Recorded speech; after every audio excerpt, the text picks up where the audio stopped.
Olá pessoal, meu nome é Vitor Souza, eu sou professor da Universidade Federal do Espírito Santo e eu não sei editar vídeos.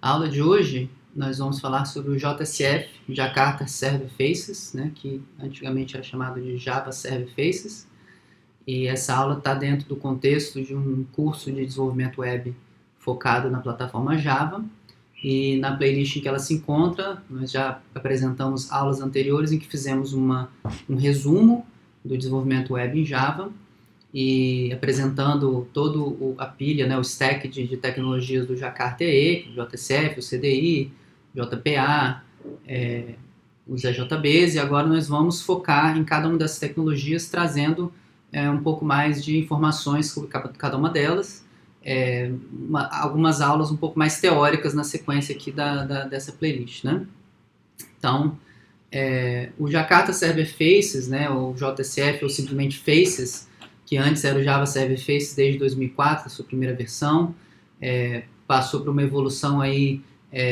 de versões de correção de bug, 1.1, mas as grandes versões estão listadas aqui, a 1.2 em 2006, a 2.0 em 2009, a 2.2 em 2013, e aí em 2017 com a 2.3 houve a migração do Java Enterprise, do Java EE para o Jakarta EE com a seção da base de código para a Eclipse Foundation. Então aí eles mantiveram na versão 2.3 e só fizeram migração de código.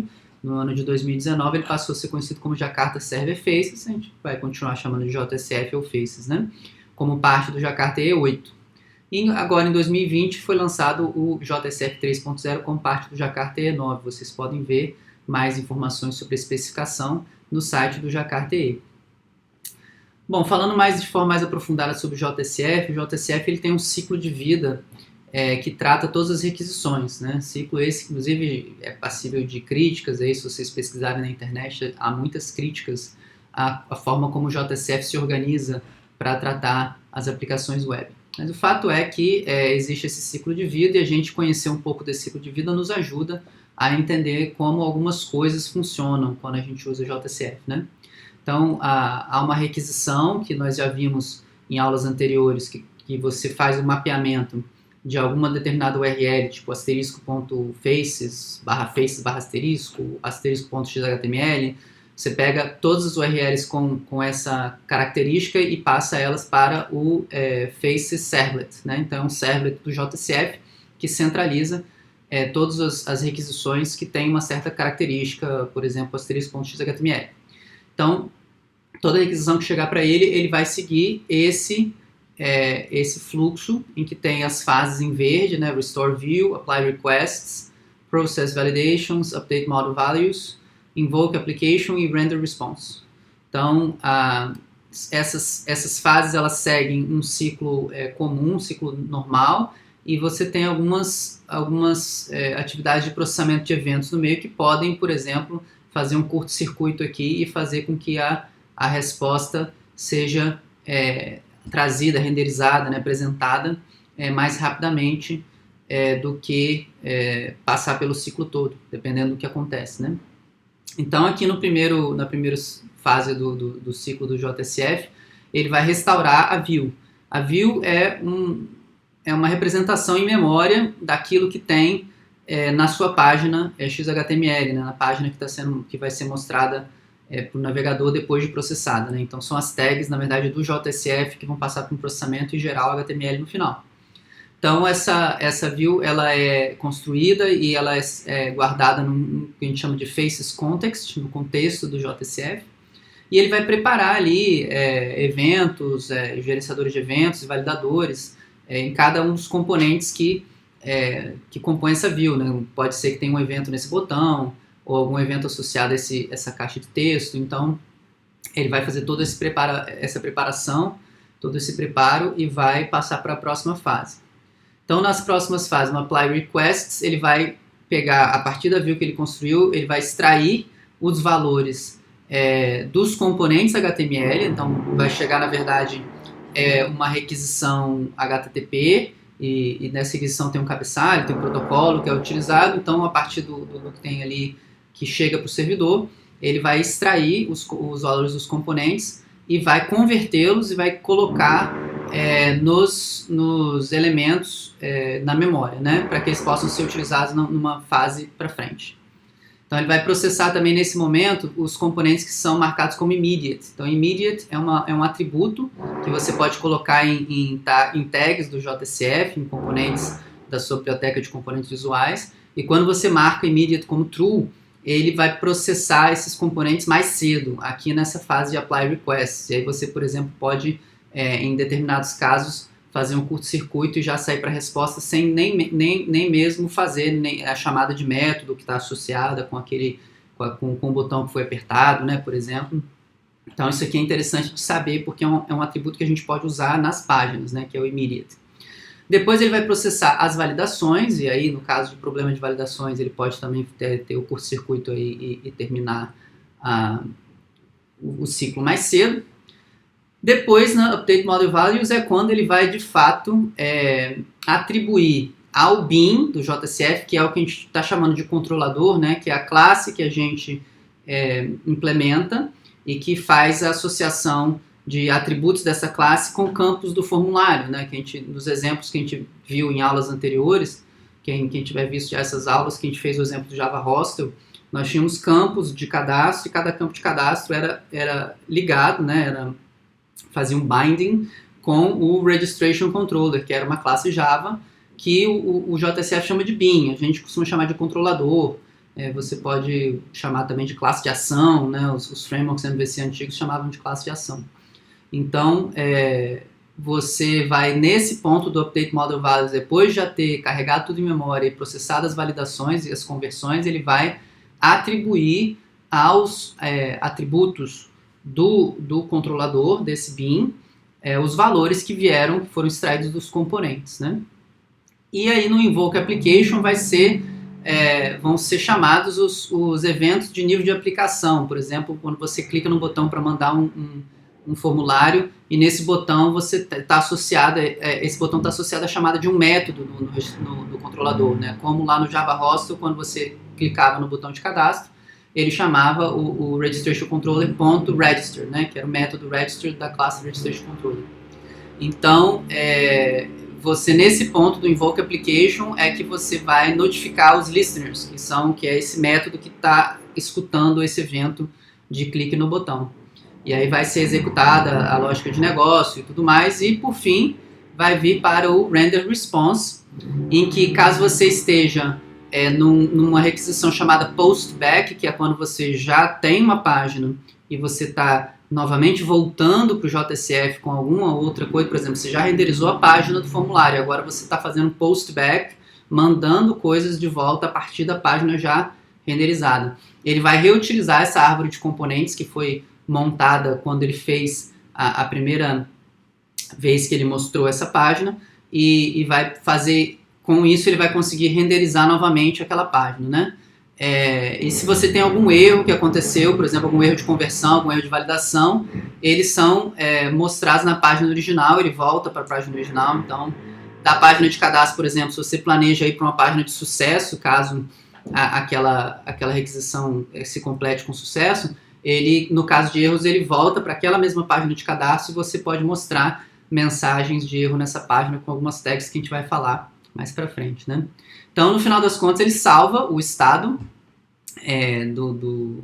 da sua view, né, da sua visão, para que ele possa ser restaurado no próximo ciclo, e assim os ciclos do JSF eles vão se acontecendo, né, se encadeando. Bom, a boa notícia, na verdade, é que esse conhecimento aprofundado do ciclo de vida não é uma coisa necessária para que você programe em JSF. É algo que eu acho que a gente precisa saber um pouco do que está acontecendo, porque na hora que acontece um erro e você está depurando, talvez você tenha que se debruçar em cima do ciclo e ver o que está acontecendo, em que ponto do ciclo ele está acontecendo e por que está acontecendo o erro. Mas todo esse ciclo é gerenciado transparentemente pelo JSF e a gente, a princípio, não precisa se preocupar com ele. Então, ao invés de falar dessa forma aprofundada sobre o ciclo, entender como funcionam as engrenagens por baixo do capô, vamos falar, na verdade, do básico, né? Como é que funciona o JSF na prática, considerando as coisas que a gente coloca a mão, que são as páginas, e os a gente chama de managed beans, que são esses controladores que acessam a lógica de negócio, né? Então, suponha que você tem uma página, página 1.xhtml, e ela tem um formulário, ela tem botões com eventos, né, associados a componentes de um ou mais managed beans. Então, você pode ter aqui, por exemplo, a página de cadastro lá do Java Hostel.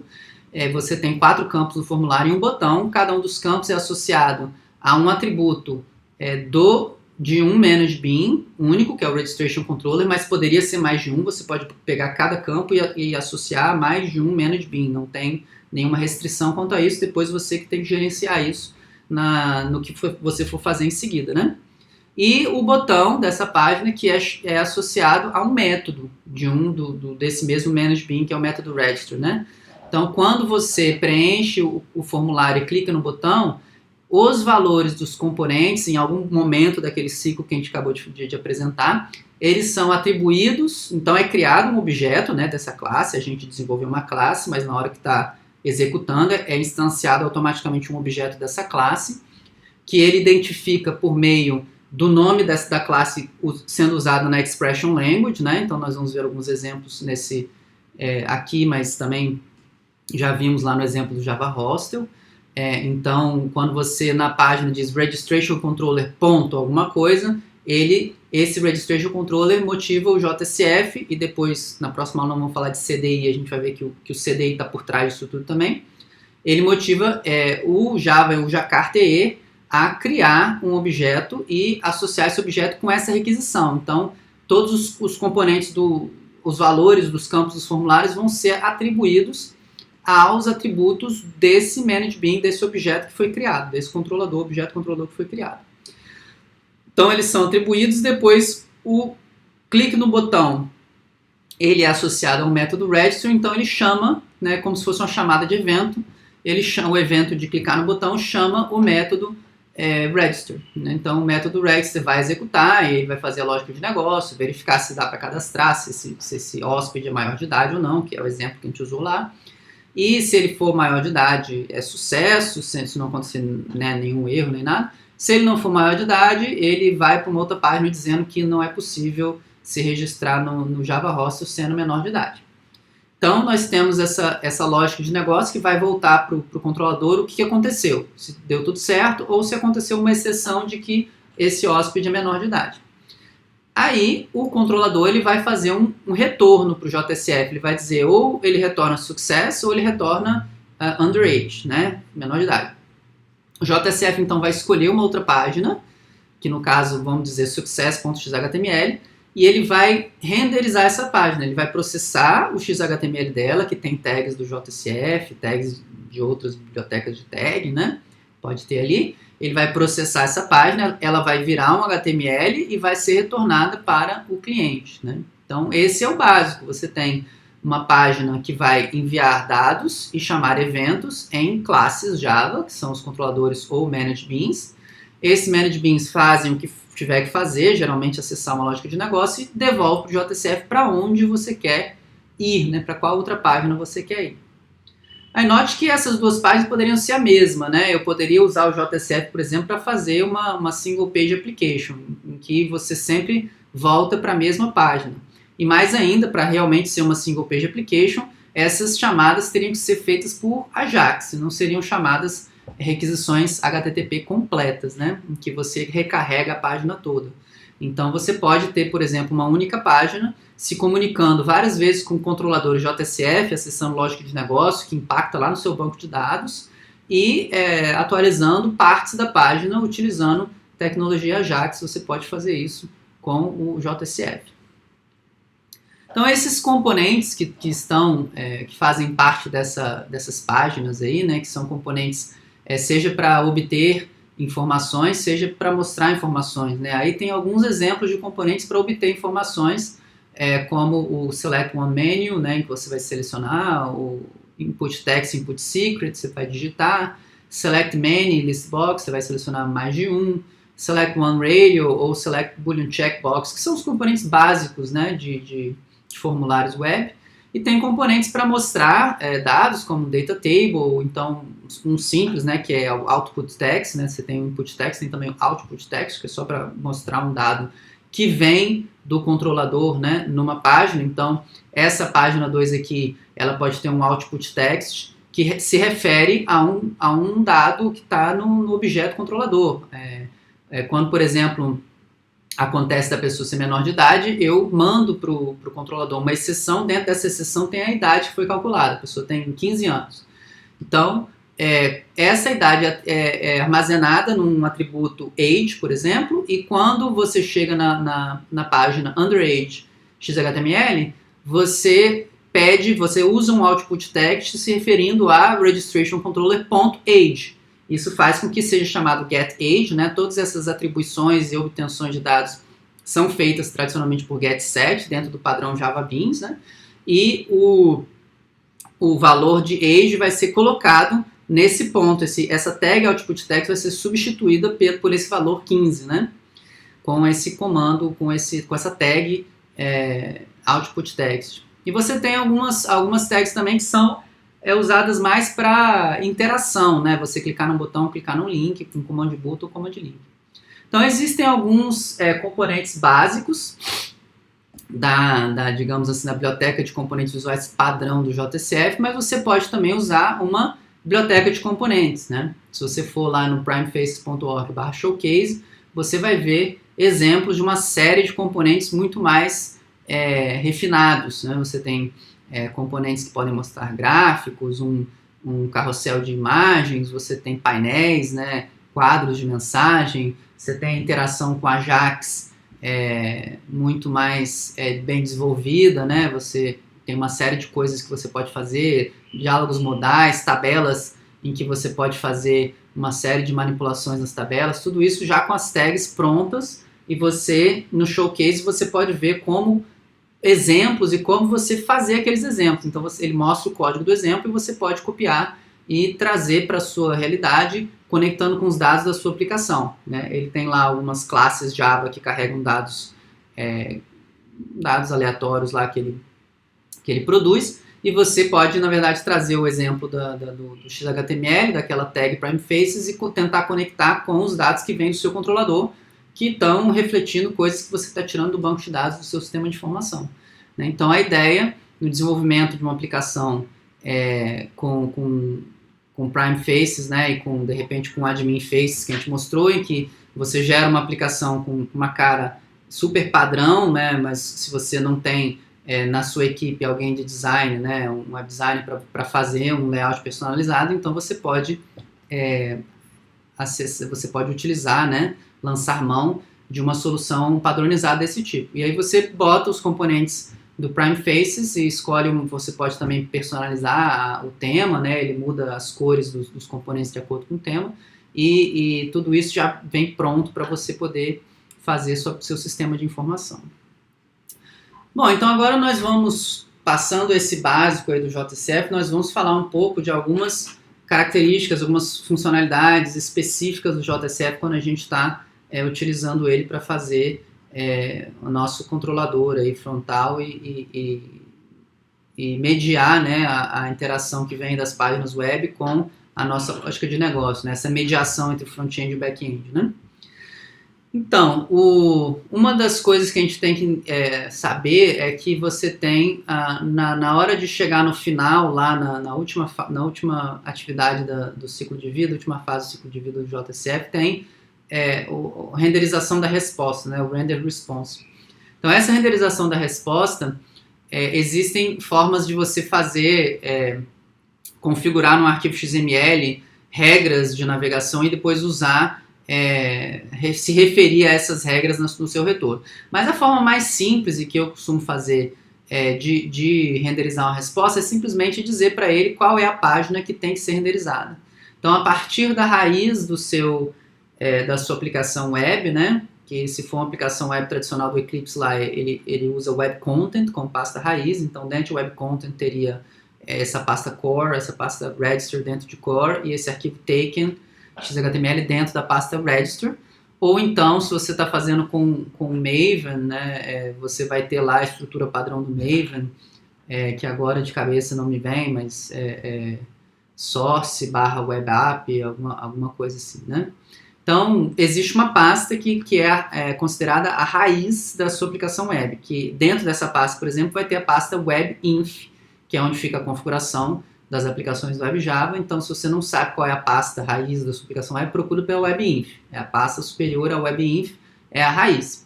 Então, do lado de webinf vai estar lá core, dentro de core register, dentro de register taken. E se você coloca dessa forma o retorno de um determinado método que foi chamado ao se clicar num botão, então, a partir desse clique no botão, se deu essa exceção aqui, se ela aconteceu, né? A pessoa tentou se cadastrar e o e-mail dela já estava cadastrado no banco de dados, ele vai renderizar essa outra página chamada taken.html. Mas notem que, neste caso, ele mantém a mesma URL aqui na barra. Ele mantém a URL era email.faces e ele mantém a URL como email.faces dentro de core register. Desse sistema aí, que é um sistema de exemplo aí que eu estou usando nesses slides. Então, isso é a renderização, funciona dessa forma mesmo, né? Ele não sai daquela URL que ele estava, mas ele renderiza uma outra página no lugar. De modo que se você, de repente, clicar aqui e der Enter, ele vai renderizar de novo a página inicial. Então, você pode querer, na verdade, que seja assim, né?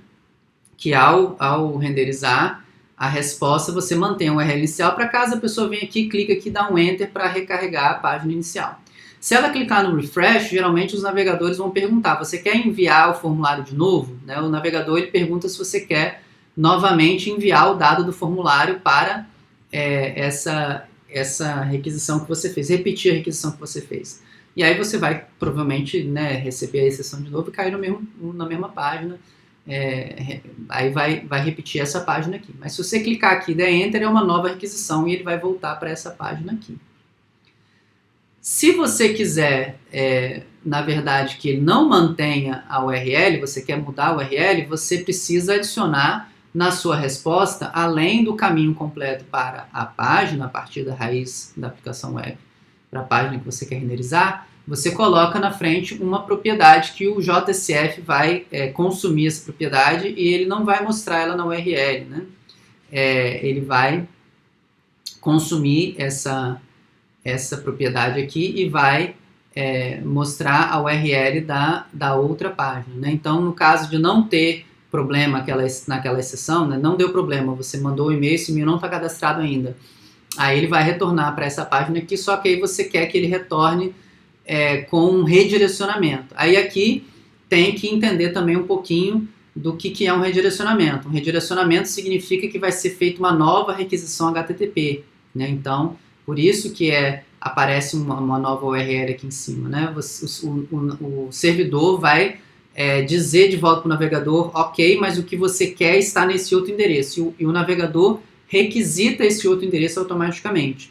Então, são duas requisições diferentes, e isso às vezes vai fazer diferença quando a gente for falar do CDI. A gente vai ver que existem coisas que estão atreladas ao contexto da requisição, e as coisas que estão atreladas ao contexto da requisição, na primeira requisição morrem, e na segunda requisição não existem mais, são criados novos objetos desse escopo. Aí talvez você precise usar um escopo mais amplo, como o escopo de sessão, por exemplo. Então, nesse caso, você coloca isso aqui e ele vai fazer o redirecionamento e atualizar a URL na barra de navegação aqui, no endereço. Uma outra coisa é que nesse sistema aqui foi mapeado *faces para o servlet do JSF. Mas, no retorno aqui dos métodos dentro da string, você vai colocar o nome da página mesmo, que é .xhtml. O próprio faces, ele corrige na hora da URL, porque as URLs que ele está tratando são as que terminam com .face. Se você mapear *xhtml para o JSF, aí tanto, né, vai dar igual, né, não vai dar diferença nenhuma. Ok, entendido isso, vamos falar um pouco do suporte a Ajax, né? A partir do JSF 2, o JSF e o Faces vem com suporte ao Ajax sem necessidade de a gente trazer ferramentas externas. Eu não preciso importar nenhum script JavaScript, eu simplesmente posso utilizar o suporte Ajax que já vem com JSF. Então, se vocês lembrarem do exemplo lá do Java Host, é por isso que a gente troca nas páginas JSF a tag head por hhead e body por hbody, sendo que hhead e hbody são tags do JSF. Quando a gente utiliza tags do JSF para abrir o cabeçalho e o corpo da página, ele automaticamente vai trazer esses scripts JavaScript para fazer o Ajax e a gente não precisa se preocupar, né? Eu costumo falar para os estudantes das minhas disciplinas que o JSF é uma tecnologia do desapego. Você vai desapegar, você não vai controlar mais no ajuste fino qual é o framework Ajax que está sendo utilizado ou não. Se você quer desapegar, o JSF eu acho que é uma boa escolha. Se você quer um controle mais fino, aí não. Aí é melhor você usar, de repente, um outro framework, apesar de que eu acho que o JSF permite também esse ajuste fino se você buscar saber como configurar, mas é que eu nunca mexi com esse nível de detalhes. Voltando aqui então, você fez lá o seu hhead e o hbody, então o Ajax já está carregado para você. Como é que você configura o que você quer fazer? Você usa a tag fajax. Você pega essa tag fajax e coloca ela dentro de um componente visual, né? Dentro do componente botão, ou seja, dentro do hCommandButton ou dentro do hInputText. Você associa aquele evento Ajax, digamos assim, que você quer que aconteça, com um determinado componente do seu formulário da sua página. E aí ele tem 4 atributos que a gente precisa entender. O atributo event vai dizer qual é o evento que vai disparar a requisição. Então, se você coloca, por exemplo, o evento blur, que é perder foco, se você está com foco no campo de texto e você muda de campo ou clica em qualquer outro lugar que você tira o cursor, tira o foco daquele campo de texto, esse evento blur acontece. Se a sua tag fajax estiver associada ao evento blur, na hora que você fizer isso, ele vai disparar o evento Ajax associado. Então, essa tag fajax, ela especifica então qual o evento que vai dispará-la e o listener vai fazer a ligação, o binding, usando a expression language, com um método a ser executado quando o evento ocorrer. Então, eu posso apontar para um método de um controlador qualquer que vai ser executado quando o evento que eu escolher ocorrer. O execute, esse atributo execute, ele vai indicar quais os dados devem ser enviados, né? Então, é um nome talvez não muito intuitivo. O que você quer executar, não no sentido de qual método deve ser executado, mas quais dados devem ser submetidos na requisição. Porque a requisição Ajax, ela não vai a página toda, né? Você vai mandar só aquilo que é necessário naquela requisição. Então, você pode usar algumas variáveis, como all, ele vai mandar os dados da página toda, nada, none. This, ele vai mandar os dados apenas do componente no qual o fajax está inserido. Então, se o fajax estiver dentro de um input text, @this vai mandar apenas o conteúdo daquele input text para o controlador. Então, e notem que o input text, ele tem o seu próprio binding, né? Então, se você está no formulário, o primeiro campo é o campo de nome. E ele faz um binding para myController.name. E você coloca o fajax lá dentro, quando acontecer o evento e ele for mandar o dado desse campo, esse campo vai ser enviado, o dado do campo vai ser enviado para o atributo name do controlador, né? Ele vai fazer a atribuição à variável a qual eu estou ligada, né? Você fez o binding daquele componente, né? @form manda os dados do formulário inteiro no qual o componente está inserido, ou você pode listar exatamente quais componentes você quer enviar os dados, utilizando os IDs de cada componente. Por fim, o atributo render, ele vai indicar quais partes da página devem ser redesenhadas, né? Então, quando o Ajax, ele tem 2 partes, ele tem a chamada que você faz, então você vai mandar dados, que é o que está listado no execute, chamar um método, que é o que está listado no listener, em um determinado controlador. Esse controlador vai devolver a resposta vai chegar para o seu frameworkzinho Ajax, JavaScript que está rodando no background ali, e esse frameworkzinho tem que saber qual parte da página tem que ser atualizada, né, que vai ser renderizada, redesenhada. Então você novamente pode pedir para redesenhar a página toda, nada, apenas o componente que foi enviado, o formulário todo ou alguns identificadores específicos que você quer redesenhar um determinado painel aqui, uma determinada mensagem de erro ali, e ele vai redesenhar apenas aquilo que for indicado, né? Então, essa é a especificação da tag Ajax, e a gente vai usar aqui, vai mostrar alguns exemplos, né, que também para poder ilustrar, né, entender como é que ela funciona na prática. Então, digamos que você tem aqui um formulário chamado form, e você tem um botão que está associado a um método de um determinado controlador chamado myBean, né? Cujo nome na expression language é myBean. Então, o Ajax ter sido colocado aqui dentro desse command button vai fazer com que essa ação aqui do something ela seja feita de forma Ajax, né? Eu poderia também pegar esse action aqui e colocar como um listener do F-Ajax, dá no mesmo. Ele transforma esse botão num botão Ajax. Então, esse botão passa a não fazer mais uma requisição completa. E aqui note que o padrão, o evento padrão é o evento action, né? Então, quando você clica no botão, rola o evento action, que é o evento padrão. Então, ele vai chamar esse método aqui e na volta, né, depois que esse método executar e voltar a requisição XML HTTP request lá, ele vai renderizar esse outro componente. Aqui a gente está usando o nome completo do componente.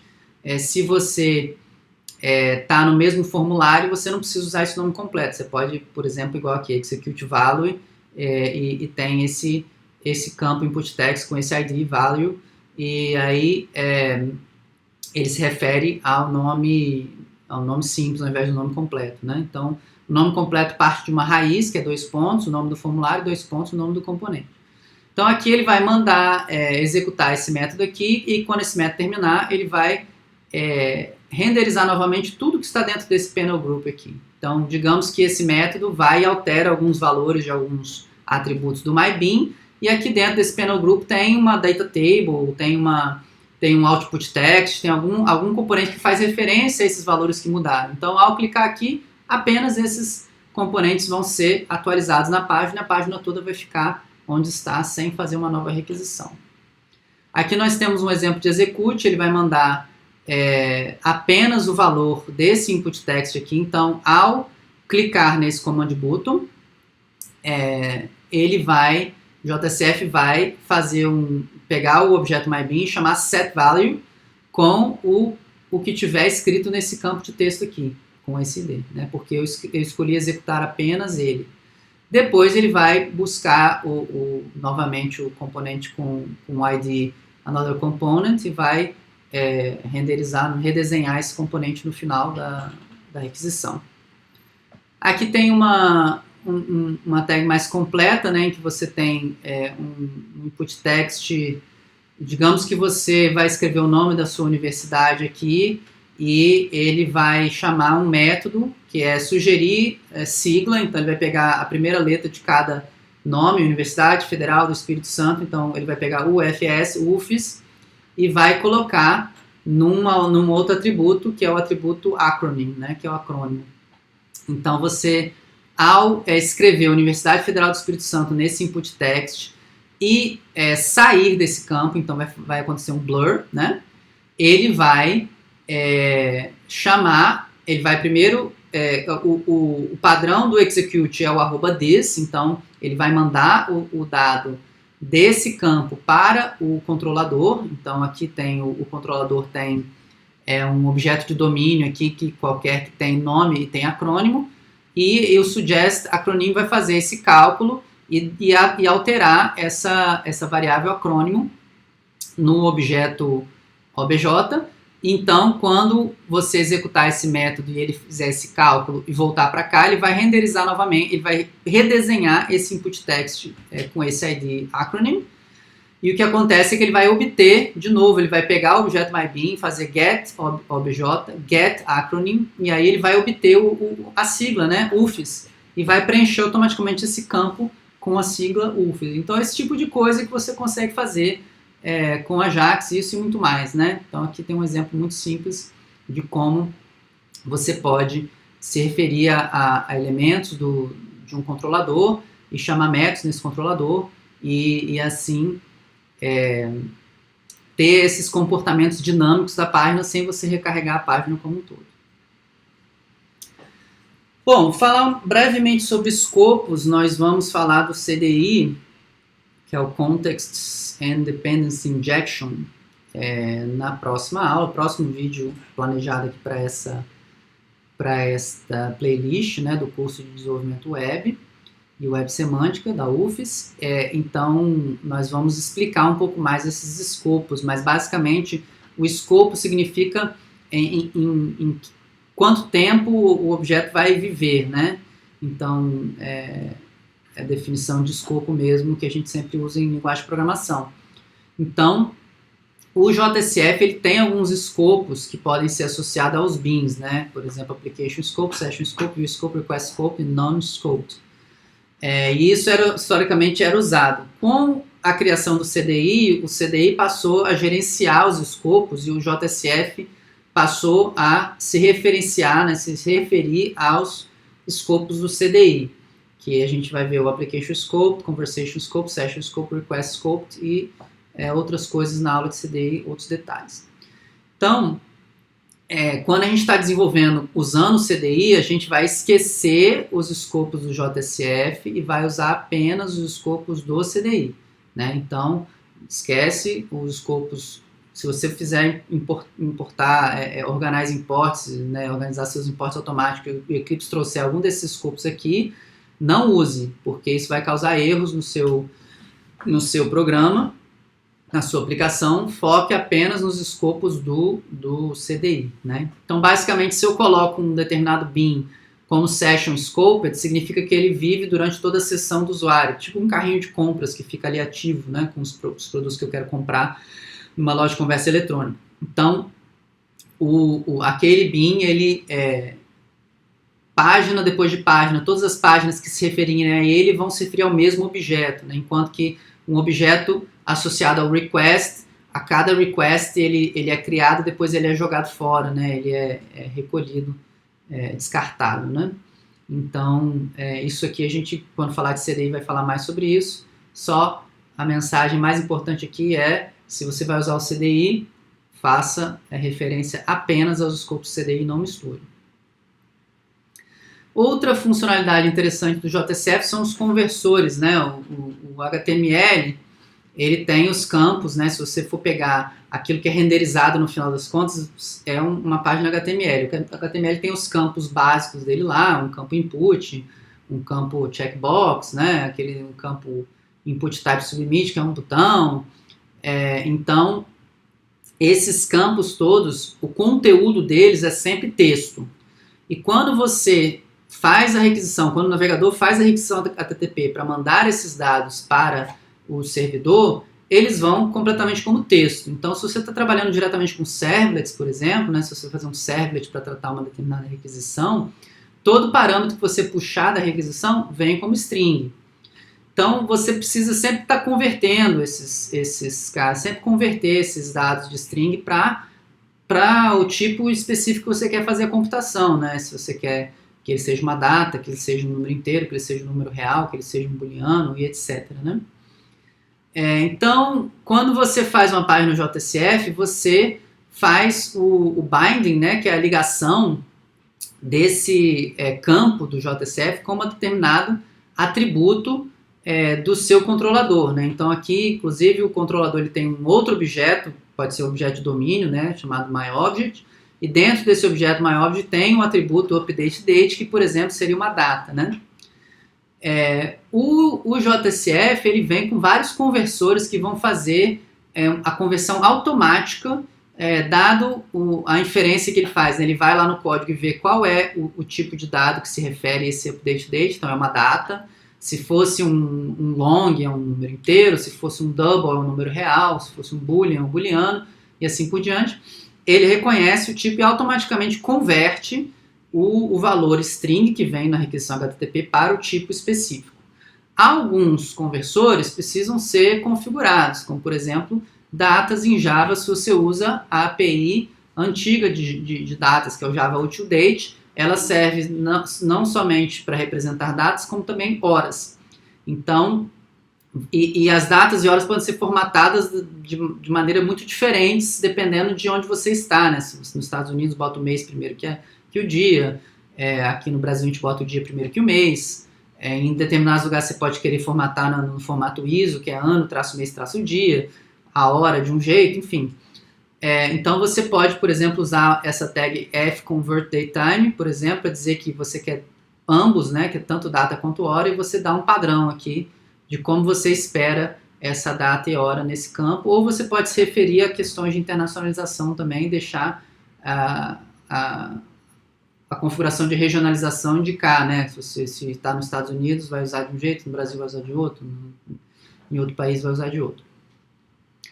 Agora, se você, por exemplo, quiser ligar um determinado campo seu a um objeto, então vamos, por exemplo, pegar aí que tem um cadastro em que você pede para a pessoa indicar o telefone dela e ela pode dizer qual é o tipo de telefone, né? E aí tem uma classe, por exemplo, chamada Contact Type.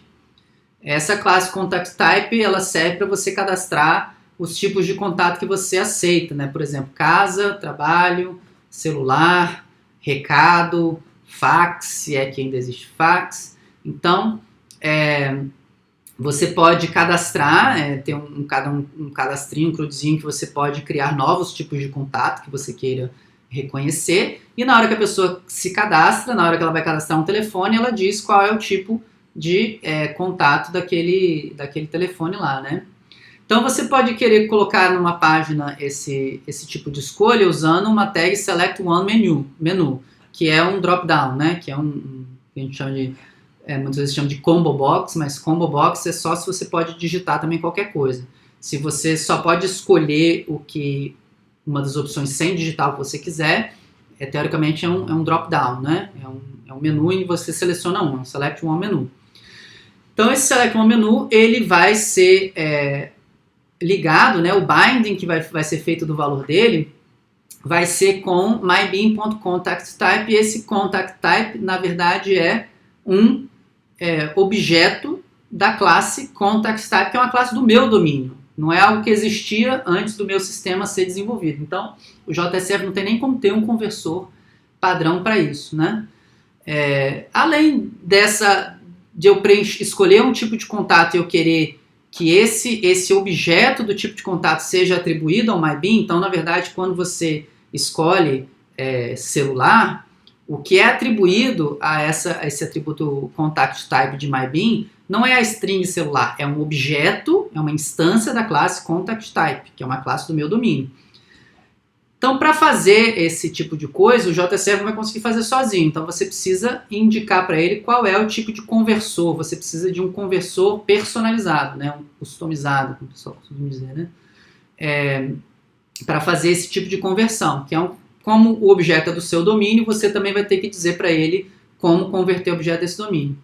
Então, não só para essa atribuição de valor, mas também para preencher, né, os elementos desse Select One Menu, que você, para indicar para ele quais são os elementos que existem, você usa essa tag Select Items e diz que você quer pegar numa coleção, então isso aqui pode ser uma lista, um conjunto, um vetor de tipos de contato, de uma lista de instâncias de contact type, ou um conjunto de instâncias de contact type, em que a variável é type, então para cada elemento é como se você fizesse for type no conjunto contact types, né? For each type no conjunto contact types, então você vai usar essa variável.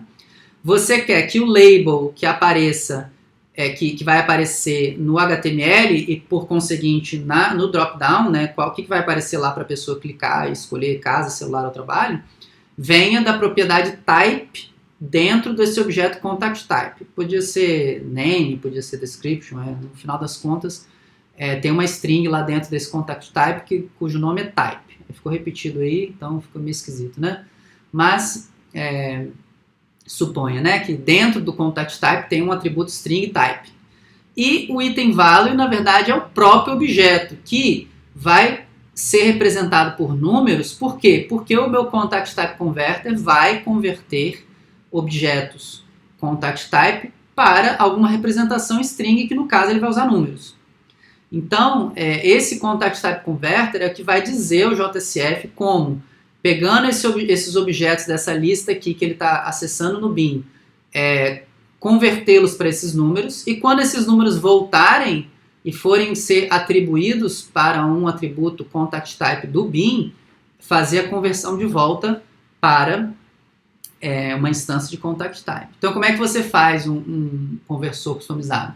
Você cria uma classe que implementa converter, né? JavaX Faces Convert Converter. Isso aqui é a API antiga, né? No Jakarta mudou, mas eu ainda não atualizei meus slides, tá? Então, use aí o Organize Imports e dependendo da versão que você estiver usando do Faces no seu projeto, pode ser que já venha na API do Jakarta EE, né? A API antiga, antes, quando era o Java EE, era JavaX, né? Sempre, né? JavaX Faces.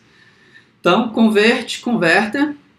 Aqui eu dei um nome para ele, que é o nome que eu me referenciei aqui, né? Contact Type Converter.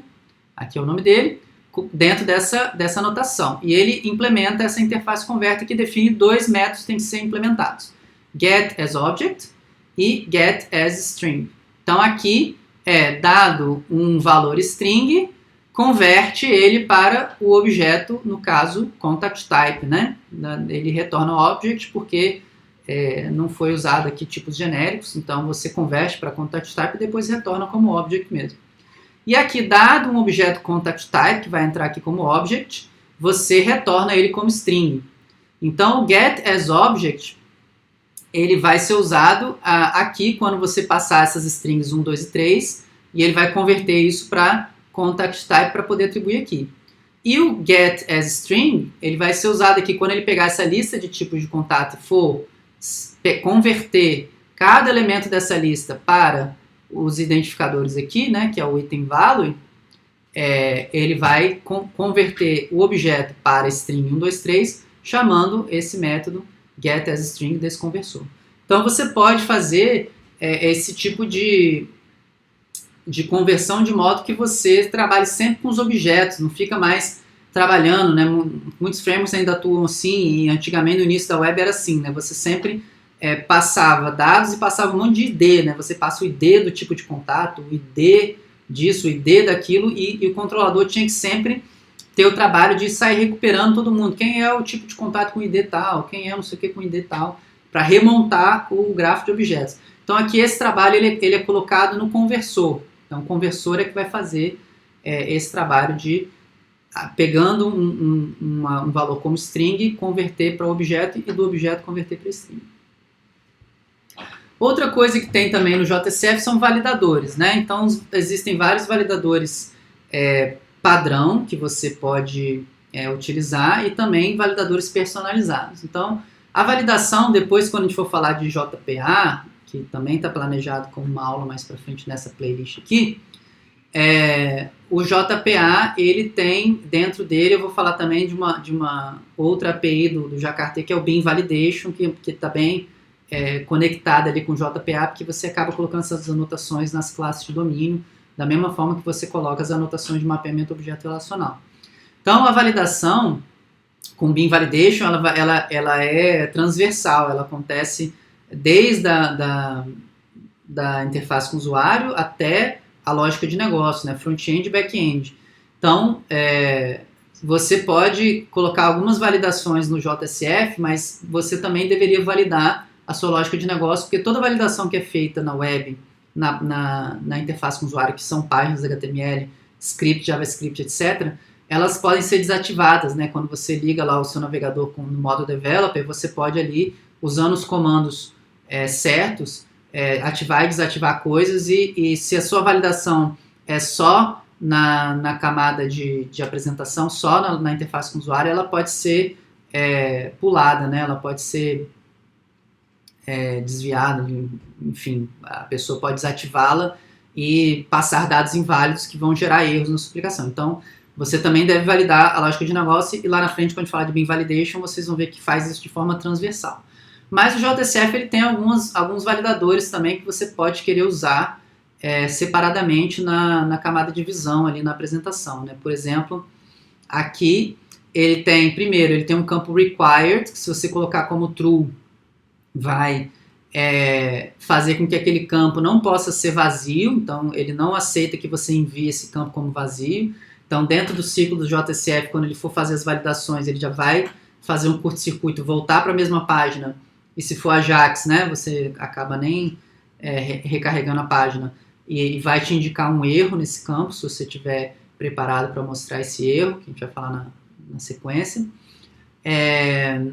E tem alguns outros validadores, né, que são, por exemplo, o range, né, o mínimo e máximo de um determinado número, o tamanho da string, uma expressão regular, que no caso é esse aqui que eu usei nesse exemplo aqui, que é o validate regex. Eu peguei em algum lugar da internet uma expressão regular para e-mails, e aí eu coloquei essa expressão regular aí como uma avaliação se é um e-mail, um endereço de e-mail válido, né?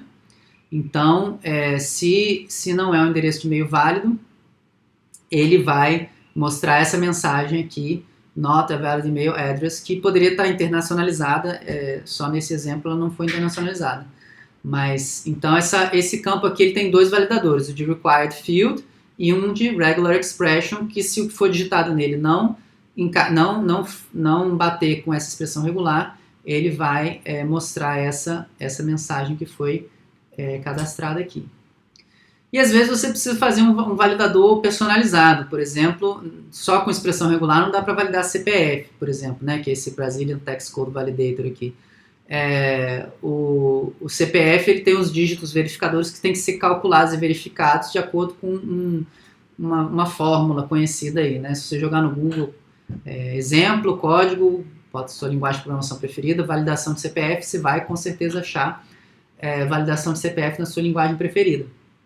Então você pode criar um validador. Então, da mesma forma que o conversor personalizado, você implementa uma interface, você usa uma anotação para dar um nome, que você refere a esse validador por esse nome, por esse ID, e usa fValidator em cima de um campo, e ele vai chamar esse método validate, que se o CPF, por exemplo, for válido, você simplesmente executa até o final e retorna, né? Ele inclusive é void, né? Só deixa acabar o método e que ele retorna. Se não, você lança uma validator exception, e se você quiser você pode adicionar uma mensagem no contexto. E essa mensagem pode aparecer na página novamente se você estiver preparado para mostrar mensagens de erro. Aqui, calma que eu vou falar sobre isso ainda. Vamos chegar lá. Bom, então vamos falar primeiro de internacionalização, né? Como eu falei, eu poderia ter internacionalizado alguma daquelas mensagens lá. Como o Java, né, em si, o JSF trabalha com os resource bundles, né, para internacionalização, cadastrando eles no facesconfig.xml, que tem mais ou menos essa carinha aqui. E lá no seu facesconfig você tem a tag application, que é a tag uma das primeiras, né, logo abaixo de facesconfig, e dentro de application tem toda a sua configuração. Uma dessas configurações é o resource bundle, que você pode cadastrar vários arquivos .property, né, que vão representar suas mensagens internacionalizadas. Então, o resource bundle, você especifica qual é o base name e qual é a variável que você vai acessar essas mensagens por meio da expression language, né, dentro das páginas HTML, por exemplo, XHTML. E aqui você pode também dizer qual que é o seu default locale, né, se você quer que por padrão seja em português do Brasil. Então, combinando essas duas coisas, ele vai lá no class path. Então aqui nós não estamos falando de algo que está na view, tá? Isso aqui tem que estar no seu class path junto com as classes Java. Ele vai procurar essa ordem de pastas, né? br, org, fes, sigme, essa ordem de pastas, e o arquivo messages com esse sufixo ptbr aqui, porque você escolheu esse como locale default, e a extensão .properties. Então, achando esse arquivo aqui, ele vai carregar as mensagens dele. Se não, ele vai procurar messages pt, português qualquer que seja, né? Pode, se tiver lá um português genérico, né? Talvez com português de Portugal, ele vai pegar esse. Se não, ele vai procurar messages.properties, que seria então o arquivo padrão, né? Que aí escrito em uma linguagem que seja, né? Por exemplo, por padrão você pode escrever tudo em inglês e você pode criar sua tradução em português no Messages PTBR, no português do Brasil, por exemplo, né? Então aí você pode ter vários arquivos com sufixos diferentes e esses arquivos properties, como vocês provavelmente sabem, eles são nesse formato chave igual valor, né? Então, por exemplo, a chave que eu usei para representar uma mensagem de voltar à página inicial é text.backToIndex. Então, em todos os arquivos eu uso essa mesma chave, só que em cada arquivo eu escrevo de um jeito, em português, em inglês e em italiano, por exemplo. Aí na página HTML eu posso fazer referência a essa mensagem por meio daquela variável, né, que eu chamei a variável de messages.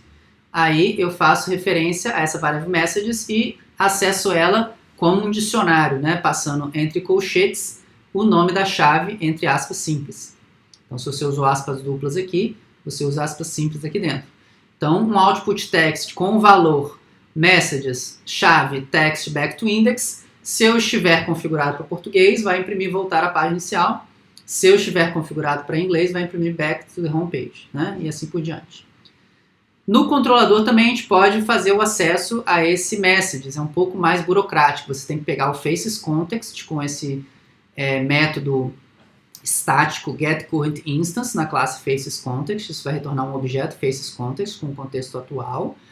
Você pega um resource bundle chamando getApplication, getResourceBundle, passando o próprio contexto e o nome desse resource bundle, a variável, né, a mesma variável que se usa aqui, né, que a gente configurou aqui.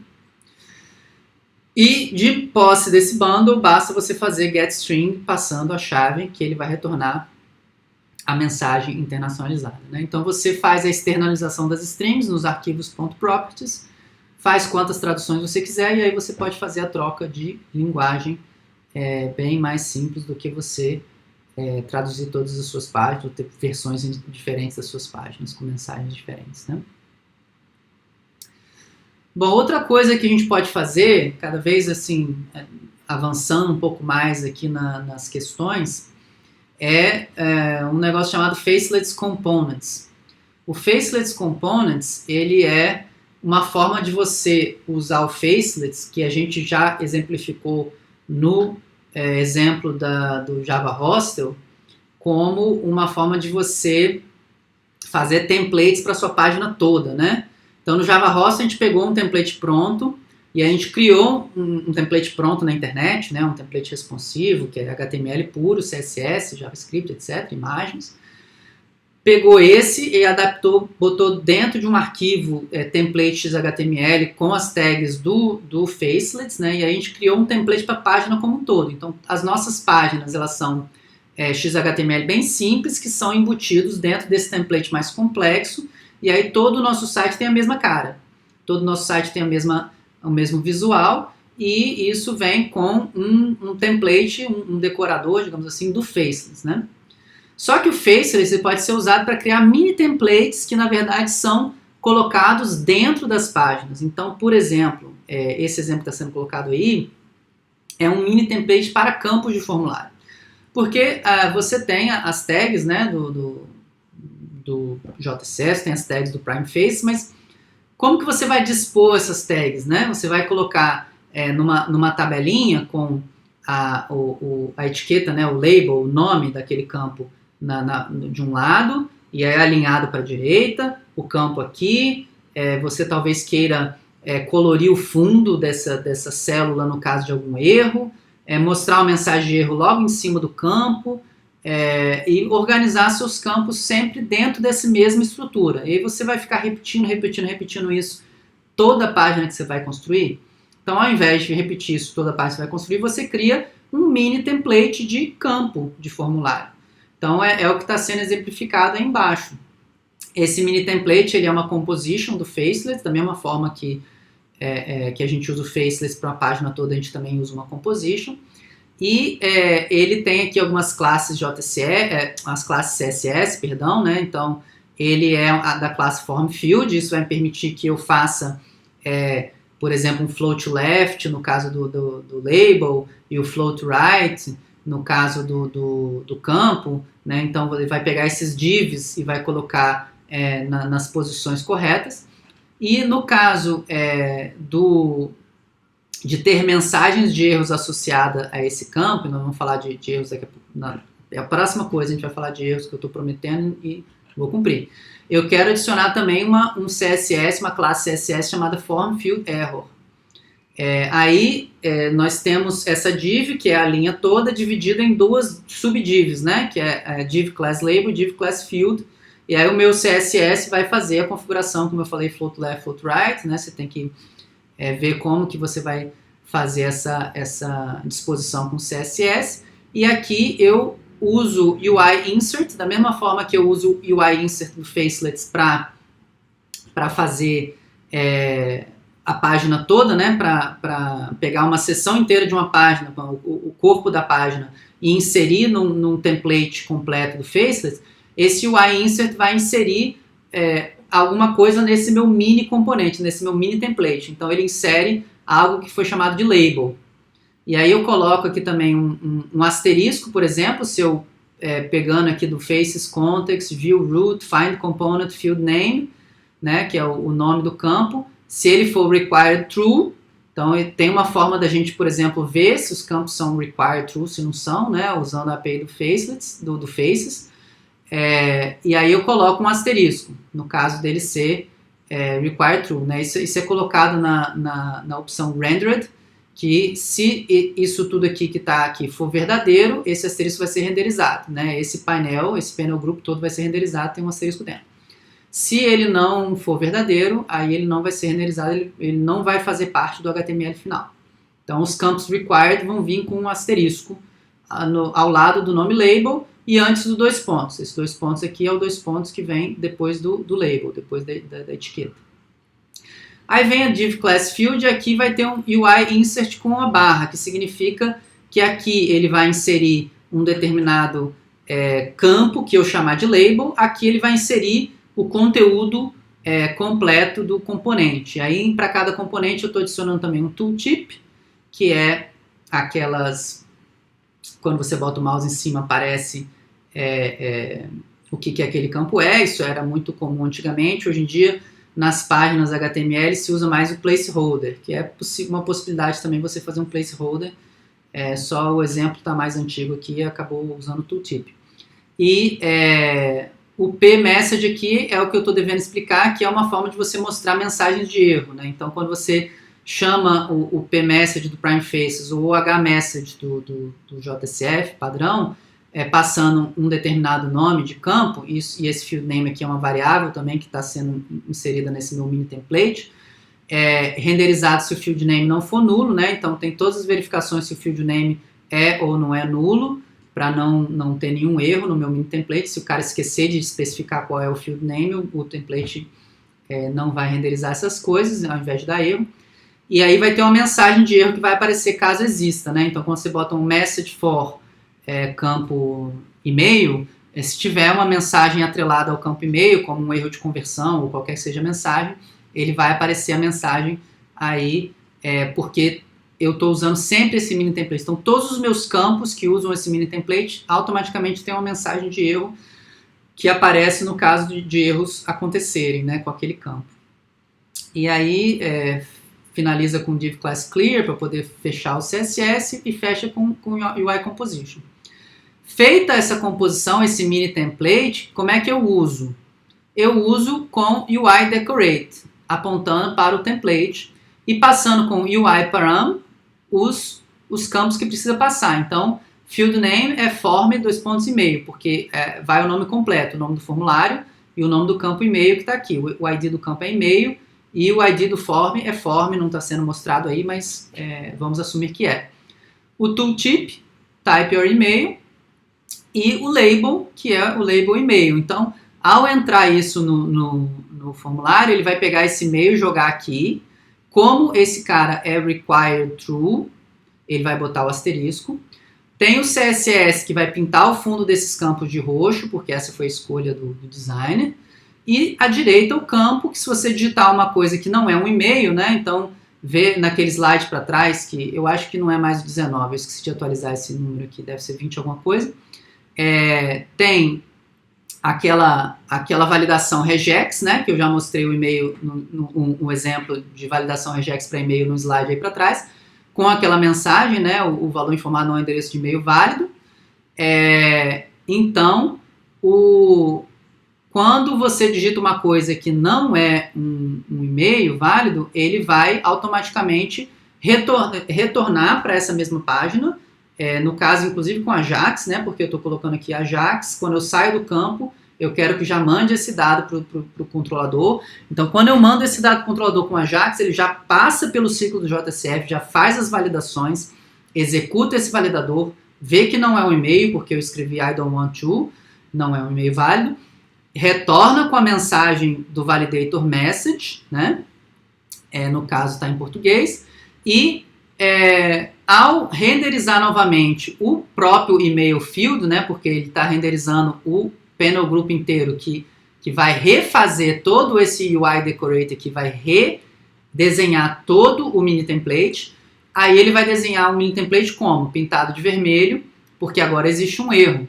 Então, quando tem um erro, né, que foi o que eu verifiquei aqui, se está vazio o get message list para aquele field name, é nada. Se não está vazio, significa que tem uma mensagem de erro. Aí eu quero adicionar esse CSS aqui, form field error. Esse CSS faz com que todo o fundo fique laranja, vermelho, o label fica em negrito e a mensagem aparece por conta desse p-message aqui, que inclusive por ser do Prime Faces, né, que é o Pzinho, vem com um iconezinho bonitinho aqui. E também isso aqui deve ser configurado, né, por CSS, qual é a fonte e tudo mais, né. Então, quer dizer, com esses mini templates você pode criar uma forma em que padroniza todo o campo de formulário ou o que quer que você queira padronizar, tenha sempre a mesma formatação e tenha sempre validação e tenha sempre a mensagem de erro no mesmo lugar e o seu sistema fica mais organizadinho, né?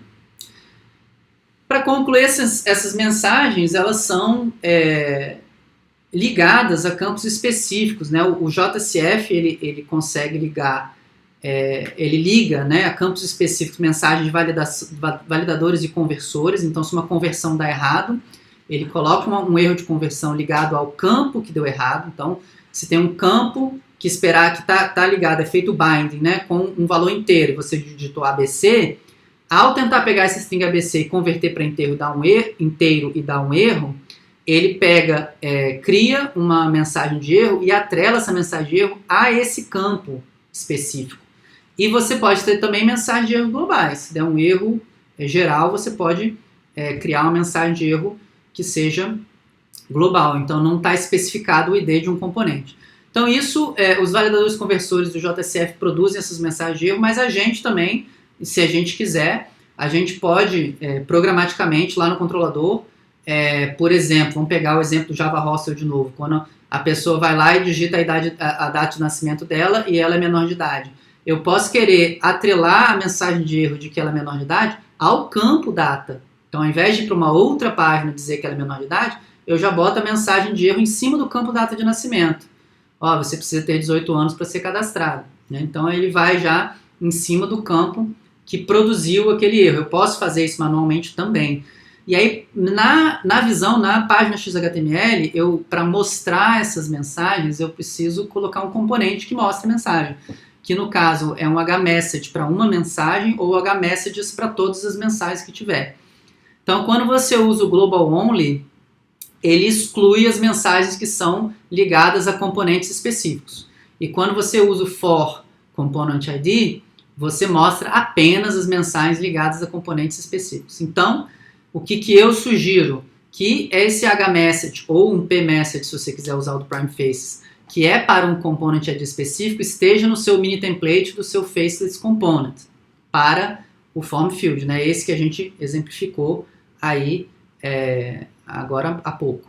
E essa mensagem aqui do Messages, com todas as mensagens de erro que são globais, com Global Only True, seja colocado no seu decorator para a página como um todo. E aí no Prime Faces você tem exemplos de algumas interfaces mais interessantes, assim, por exemplo, essas notificações que aparecem assim no cantinho da página, que descem as notificações de erro, tipo o macOS ou algumas distribuições do Linux, aparece no cantinho superior direito as mensagens de aviso, você pode, tem um campo específico, tem um componente específico do Primeface para mostrar erros dessa forma. Então você pode colocar isso no seu decorador e sempre que tiver um erro global, vai descer aquela mensagenzinha de erro com um componente visual mais interessante do que você simplesmente colocar isso em algum canto da página que talvez não seja interessante para você, né? Bom, além do que eu estou trazendo aqui, isso aqui essa aula já traz uma série de informações em que você pode buscar saber, experimentar, né? Eu acho que vale a pena agora pegar e começar a construir a sua página web com JSF e aprender na prática como fazer todas essas coisas, né? Com todas essas diferentes funcionalidades que foram explicadas por alto aqui, quando você vai ver na prática que você vai ver exatamente como elas funcionam, né?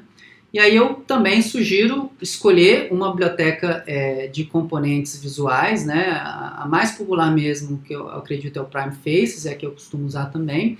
Ele tem um showcase, como eu já falei, bem interessante, que mostra o exemplo em código e você pode aproveitar. E